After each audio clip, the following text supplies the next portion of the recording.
Welcome back at WNST, Towson, Baltimore, and WNST.net. It is, slow times around here. There's no sports. Every day there's a press conference coming from Annapolis, from Baltimore, from Washington.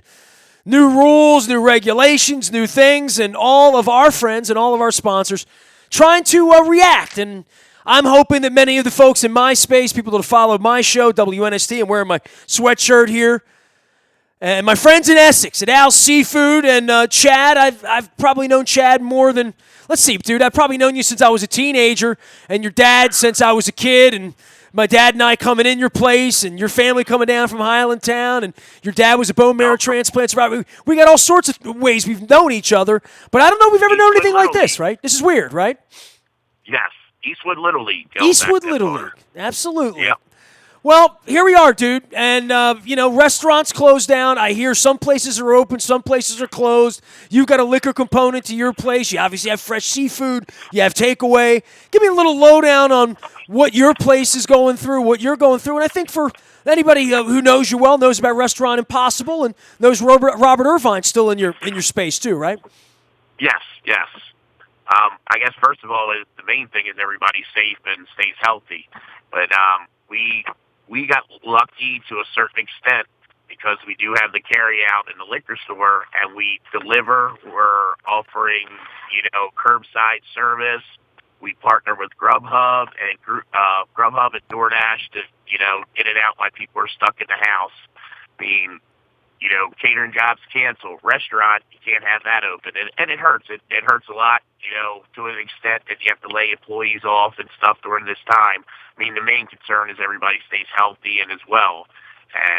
But it affects everybody. It's affected everybody business-wise, and we're trying to keep on chugging and making sure we can make it easy on, the public, or at least in our area, in Essex, Dundalk area, for the most part, Rosedale, and delivering to them, extending our deliveries. If they call ahead, tell us their car and name, we'll run food out to them, and we're taking every precaution with, wiping stuff down, disinfectants, and keeping everything as clean and going as possible. Well, Chad, I've known you a long, long time, and we've been through a whole bunch of different things here. The rules, the regulations, and customer service, and how we've known people forever. Everyone knows your place at Stemmers Run right there in Eastern, right at the foot of 702 across from Stemmers Run. I was telling Peter that I used to shop in a supermarket, catty corner to you back in the early 1970s when I got basketball. I got the Topps basketball cards, and all of my little helmets, not like the helmet I have at Sporticulture, but the little helmets that came out of the machines in the front. The little plastic helmets. Absolutely. Every football helmet I ever got was it was a Giant. It was something before it was a Giant even, I think, before that. We're going back about 73, 74. I got a Wilt Chamberlain card over there, dude. I'm not talking like Magic and Larry. I'm talking before that, man. Jeez. Old school, 73, 74. I can't remember what it was. Yeah, but, my as far as back is Giant, but my family was Essex. My parents were married at Mount Carmel in 1945. And, knowing hard times, my dad wound up in Baltimore, employed down in Martin Marietta because of the war. That's how he wound up here in the 1940s to get married to my mom down in Mount Carmel. And, through all these years and people serving people in Essex and people sticking together, there is something special about, I think, East Side, saying I'm Dundalk, you're Essex, you're Eastwood, I'm Colgate, he's Berkshire. You know what I mean? All of that stuff. They're from the city, they're from the county. But there's something about us all sticking together through all of this. And these sort of trying times and people that, look, man, I've been getting crab cakes in your place. My mom ate crab cakes in your place probably before I was around, for crying out loud. And, at times like this, people do want things that are familiar. Everybody's a little frightened and wigged out, right? But I think it's really comforting that I can make a trip to Essex, and pick up a couple crab cakes from you, pick up a pizza from Pizza, you know what I mean? Like, make a little circuit, just do a little drive-by, be home in an hour, and be like, I'm supporting Pizza John's, I'm supporting Chad, I pick up a six-pack over it. You know what I mean? Like, that's the kind of thing that I think everyone needs to be thinking about over the next 2 or 3 weeks, because I know you're going to make that once-a-week run to the supermarket or whatever. Stop by, pick up some fresh fish and some shrimp, right? Well, that's it.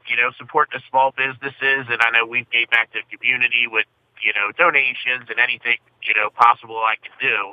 And the same way, if me and my wife and son we go out to eat, we don't go to the big corporate stuff. We go to the smaller businesses to support the same people that support us.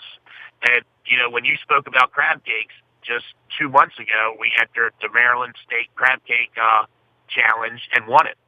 And it was pretty neat. It was people voted on you. They didn't have a panel. It was about 500-600 people that went through, and they voted, who they thought the best crab cake was. And out of like 25, 30 people in the competition, we won it. You know what, dude? You know I would do that, right? I mean, because I have so many of you that serve crab and crab cakes, and I've told everybody, man, support everybody that you hear here. I mean, Costas has been with me a million years. Chad and Al Seafood have been with me a million years. Fadley's downtown. I mean, all these places. But you all would kill me if I come together and I had to judge a crab cake. I'll tell you what, this is the God's honest truth, and my wife knows this because she's my wife, and there have been plenty of times where I have brought your crab cake home. And I tell you this, I'll tell Pete, I tell anybody, I murder your crab cake when I bring it home. I fry it, right? Because I like mine fried. So a lot of times I will take your crab cake, and you would not want me to put a picture of what it looks like because I get olive oil, I'll put a little EVOO, and I get it on about a 6 or a 7 on my range, and I get it nice and poppy, and I put that thing down, and I make it like, it is chocolate brown when I'm done with it, Then I flip it. You crisp both sides. I'm not a big fan of broiling it. I love the way you're talking. I love pan fried crab cake. That's the way my mom did it. You know what I mean? Like, and that's the way it always used to be done. It just tastes so much better. And I told my wife, so here's the deal. All the crab cakes in town, and going up to Greenmount Station all the way in Hampstead, they're an hour and 15 minutes away from you, you know what I mean, by car, right? And I've tasted all these crab cakes, and I can tell the difference. I can go through yours and say there's a little celery seed, there's a little mustard component in there, what kind of stuff maybe you're using on the breading, whether it's a parsley or whatnot. And I've become a little bit of a connoisseur on this to say, I like a little mustard. I like a little pimento. Sometimes I like the breading. Sometimes I don't like the breading. And every one of them. Sometimes there's a little too much Old Bay for me. It's a little too salty or a little bit too over the top Old Bay, spicy, seafoody, Maryland seafood spice type of thing. We've actually dropped back over the years a little bit with our Old Bay in there because people would say it was, might have been a little salty or a little bit spicy. We've actually toned that down over the years, but it's the same basic recipe we've had since 1961. Are you going to tell me what's in it, or is it a secret to something? Have I given most of the components away? No, you said, we use like a breadcrumb, but basically just enough. We measured it down, just enough to hold it together, because you got to have something to hold it together. But you hit it: mustard, mayonnaise, Worcestershire sauce, dry mustard, egg, and then a couple other spices, and that's your basic crab cake. Yeah, but I'm telling you, dude. One of the big things, though, is using fresh crab meat. We use fresh crab meat all the time, and that compared to a lot of these places use Indonesian, Chinese, Vietnamese, whatever crab meat. You can't beat fresh crab meat. Mostly in the summertime, having fresh barreling crab meat because we have the picking house of Hooper's Island, and it's just all fresh meat. It just changes the taste altogether. Well, and I would say this, for you to brag that there were 25 places and yours was the best, and pretty much you can say most of them are kind of sort of made the same way, but I wouldn't say that. I think if I went to 25 places, different niche to it. Yeah. But, I said your basic kind of, your base of your crab cake, and then everybody throws their different spices in or whatever it may be, off to there, but your basic crab cake, and that's your elements, I guess. You know what I'm doing right now, dude? I'm getting you business because, we're sitting here and we're like, a little bit of this, a little bit of that, a little seafood. Hey, man, give me some shrimp and put some onions in there for me. Bag that up, and I'll take some of those blondies and those little cupcakes you have there and the thing, and maybe a little potato salad, mac. So for me, the curbside. Well, You here's the got all the deal. stuff we make in house. I'm not leaving my place much, but when I do, and I've said this already, when I go east side, I'm going to hit Amici's. I'm going to hit all my places and get a bag of something to go, when I go over to Essex, I'm going to hit all my places all at once. And bring it home, right? And we Right. may be at this, dude. This may be a month. This may be 2 months. I mean, God forbid we're still doing this in July. But whatever we need to do to keep everybody safe and keep everybody alive, I think as we start to see people contract this disease, and my wife's a 2-time leukemia survivor. She's also diabetic. She needs to stay inside. I yes. cannot breathe. I can't get it because she can't get it, right? So we're right Well, back to where we I know were. the boss at Al Seafood. If you want some good seafood, I definitely send it down to deliver to you. Well, I'm just working up a taste for it. We're too early into, the period of isolation here. I mean, hey, dude, I'm a public figure. This self-isolate, this is okay for a couple days. That's true. It's like a vacation, isn't it? I sit here and talking to the camera.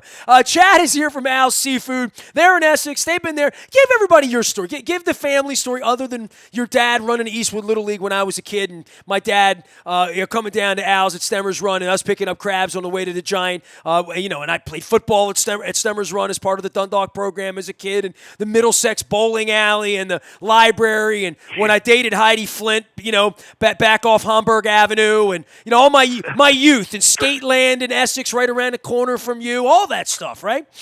Yeah. Thunderbird. Let me not forget the Thunderbird and Joe's and Hands Corner. I got to throw that in too. So. That was 8-1. It used to be over there for years. Yeah, my buddies got chased out of the Skateland one night for hitting on the wrong girl. I think she was from Hawthorne. The Dundalk win or the Essex win? Essex. Oh, totally Essex. They got chased. I should say we. I did not participate. They got chased down Old Eastern Avenue by some fellas from Hawthorne who had some issues, and they hid out in the A1, and they called the police from there. So I'm glad they didn't make a left-hand turn right down back Riverneck and come down there. Big Al would have let him in, but, it was around 10:30, 11 o'clock. You would have hit him for him. Yeah. They were headed to the Thunderbird. I think they thought they were getting a banana split, but, Wow, the Thunderbird. It was 1981, man. I mean, we're years. talking 40 years ago, right? So, I mean, I'm giving stories away. I'm an old man at this point, right? I don't feel that old mentally anymore. Physically, yes. I want to thank Heidi Flint's mom for riding me home that night and keeping me safe. So, thank you. They had better wheels than I had. Give everybody your story, man. Tell everybody about your place, because I mean, you've got a great tradition for your family in serving seafood here, man. I try to make it as quick but my grandparents started in 1961 in Fells Point on Fleet and Wolf Street. And in 74 grew out to Eastern Boulevard in Essex.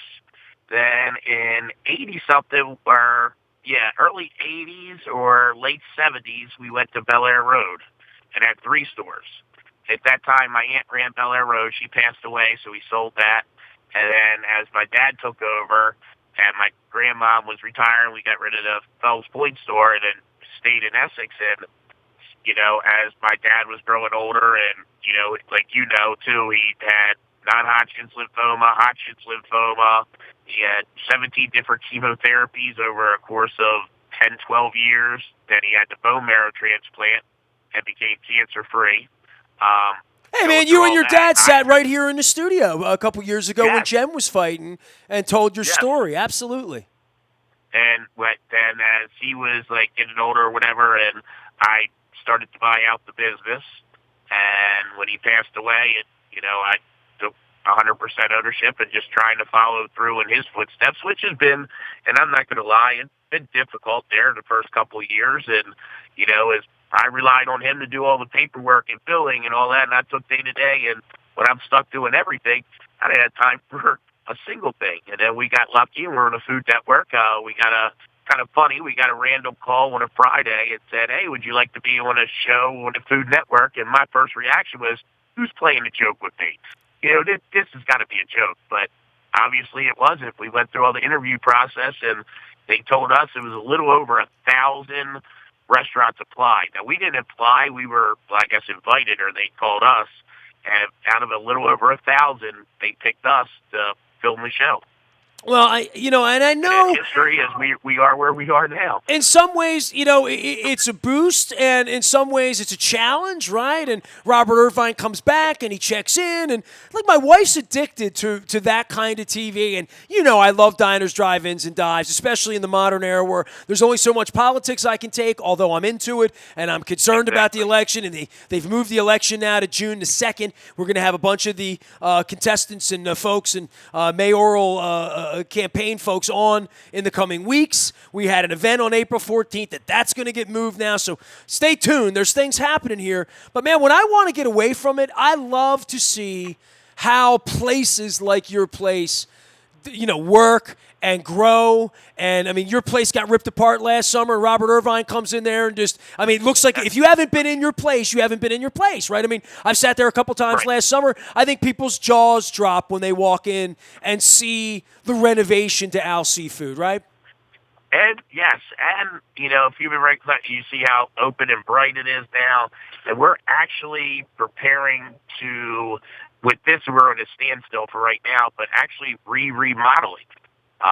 We're going to put in a very small little bar, some TVs, and a huge like raw bar with all different oysters and stuff like that, and kind of lighten the atmosphere a little bit more, and get away from the full scale dining, and still have our good menu with the all that stuff. Added some finger foods and a bunch of raw oysters, and just making it a little bit lighter and open.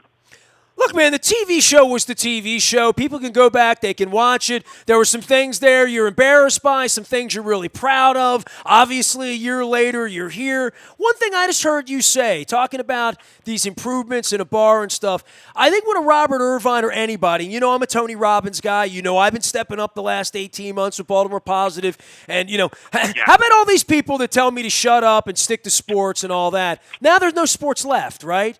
And I've been preparing for a day where there might not be a baseball team here anymore. There's no Preakness this year, right? So I've been preparing for the next thing for a long time, and you've admitted, your father passed. There's all of that goes into that emotionally, and then trying to take it over. My son, I love my son. He loves me. He could never take my business over. You know what I mean? Like, Right. there's some places that are built for that. There's some places that aren't built for that.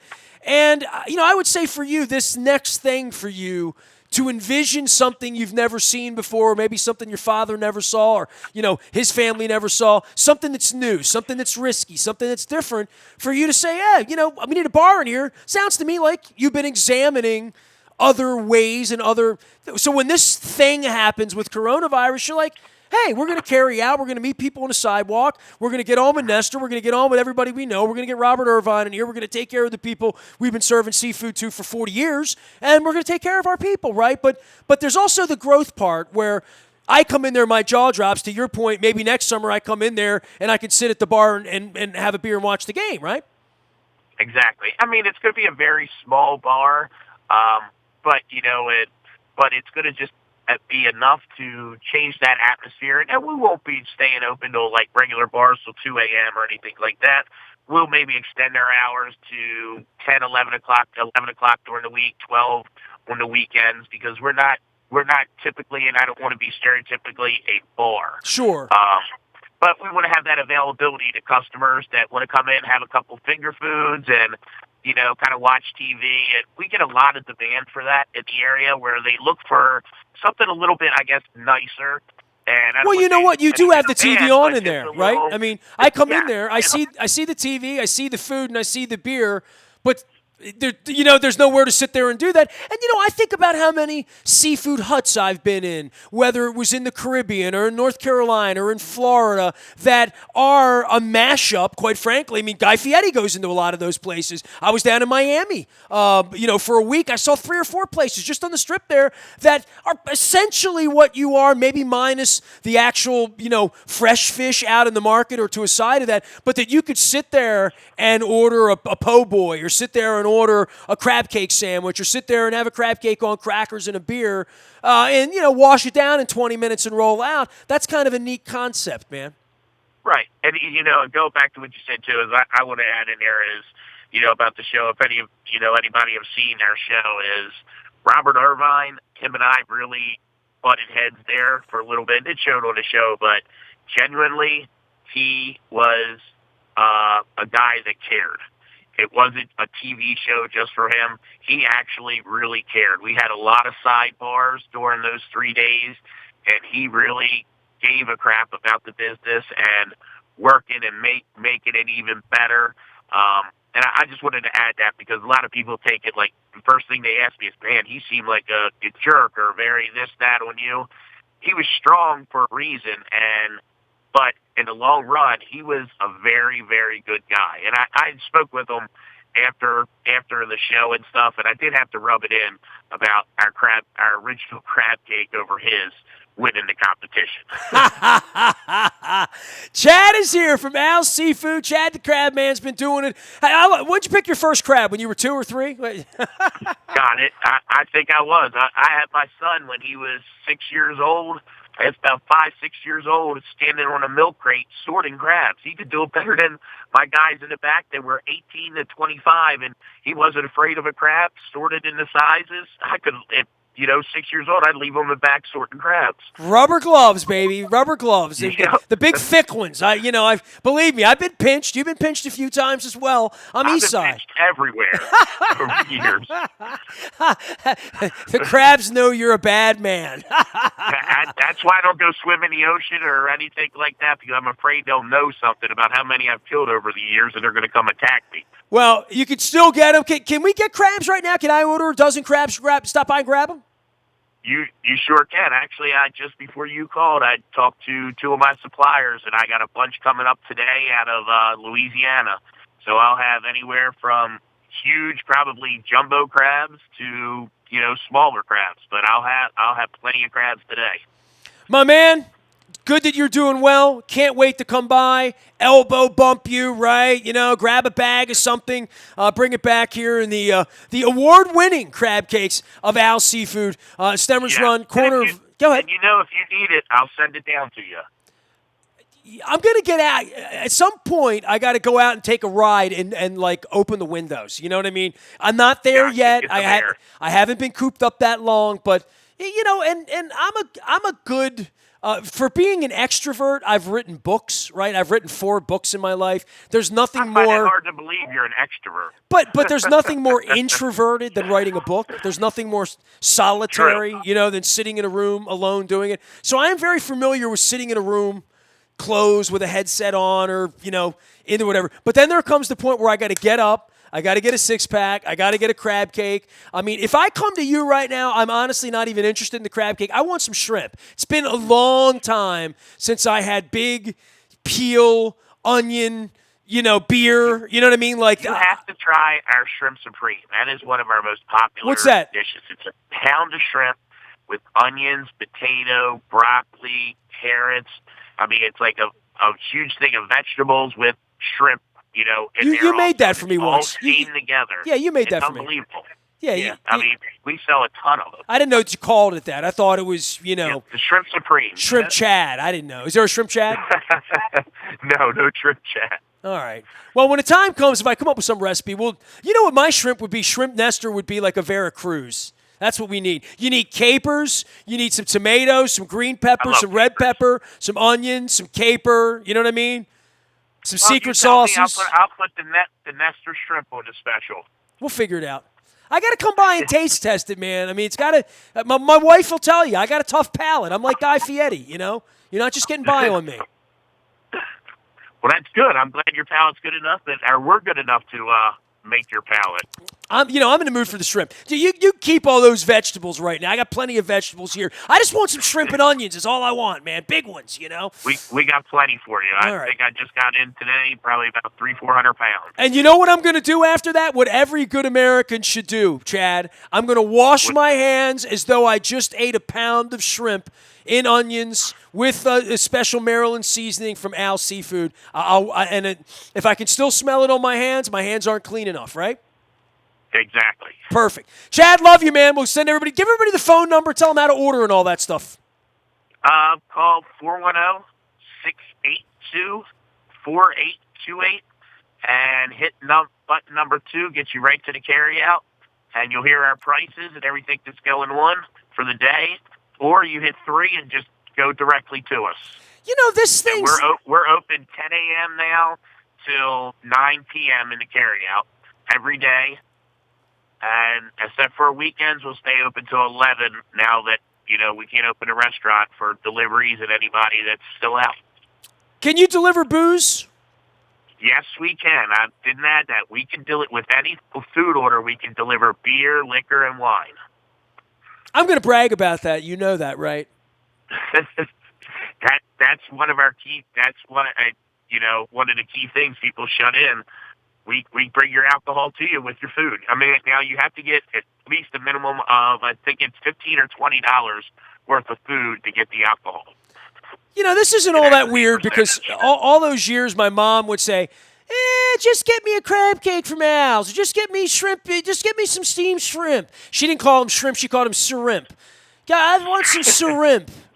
And by the way, my mom has been brought up a lot, and I know you love my mom, and your wife loved my mom, and your dad loved my mom, too. She was an amazing lady. So here's the deal. A couple days ago, she popped up on our timeline, and my mom was a hypochondriac, right? Like, she was always sick of something, and something was going to... And she always... The boogeyman in my mom's life was this thing she called the virus. It was never bronchitis. It was never, I'm going to get this or that or whatever. She never misspoke some venereal disease or anything. She just said, make sure you buckle up out there. Put your hat on. You get the virus. So she always called it the virus. So now when we're watching the news, everything in the world is the virus. And I said, all that video I have of my mother, I promise you, I have her on video warning me somewhere along the line. I videotaped her telling me to look out for the virus. My wife and son are here, and my wife just whispered to me. She goes, she follows you all the time and on your Facebook and all your pages, and she just said to me that she's seen it about your mom, and she was nodding her head and telling me. Well, my mom talked dirty in that when she was talking about sex and... I mean, I can't talk about that with an FCC license. You're going to have to go see my mom's X-rated display on Facebook, okay? My mom... I'll say something to the wife to bring it up there for me. Only my wife could find old video of my daughter-in-law filming my mother talking about sex and the virus, okay? So, go have at it. We're a comedy program around here. If we weren't, no one would listen, How good your mom was, I'll never forget, is stopping by the viewing and heading down to the Eastern Shore to pick up crabs that evening. And swinging by, and a keg was there to drink a beer, and I was like, geez, that's just like his mom would want you to do, drink a beer while you're here. I never talked to my mom about amazing. What kind of funeral she would want. She never talked about dying. My mother never talked about dying. She only talked about living. She wanted to live to be 100. When she took her last breath, she was still talking about living longer. So, I didn't know, but I figured, you know what? A little Engelbert Humperdinck and some beer for my mom. I'm not regretting that. And if you see Terry over at Connolly's, tell him thanks. That's all. And we kept the peace. Nobody fought. No. Terry, I see Terry occasionally comes in the store, him and his family. Well, give him our best. Give everybody our best. Take care of your wife. Tell Rick to keep everybody safe and mask up and wash your hands like you just had seafood at Chad's, all right? You got it. I thank you, and you guys have a great day, and all your viewers, stay safe. Viewers? I used to just have listeners. Isn't that something? They're looking to see if I'm viewers, growing up. What? I guess everybody says I got a great radio voice and even better radio face, but I kept you off the screen, Chad. Don't worry. Be good, bud. Take care. We'll see you down there. And everybody should order from all of our sponsors. Chad's at Al Seafood. They're available. Carry out. Booze. For all my sponsors that are delivering beer, I'm yelling, they deliver booze. Yeah. I'm trying to find a silver lining in any of this, right? Literally. But everybody's open. Everybody's trying hard. We want everybody to stick together. Got the hashtag togetherness up as well. Nasty at WNST.net finds me. Facebook, Twitter, LinkedIn, Snapchat, Instagram. Streaming live on our Facebook as well as our YouTube WNSTV channel. We are WNST.net, AM 1570 and WNST Taos in Baltimore. We never stop talking. Baltimore stuff and sports and crabs and Al Seafood.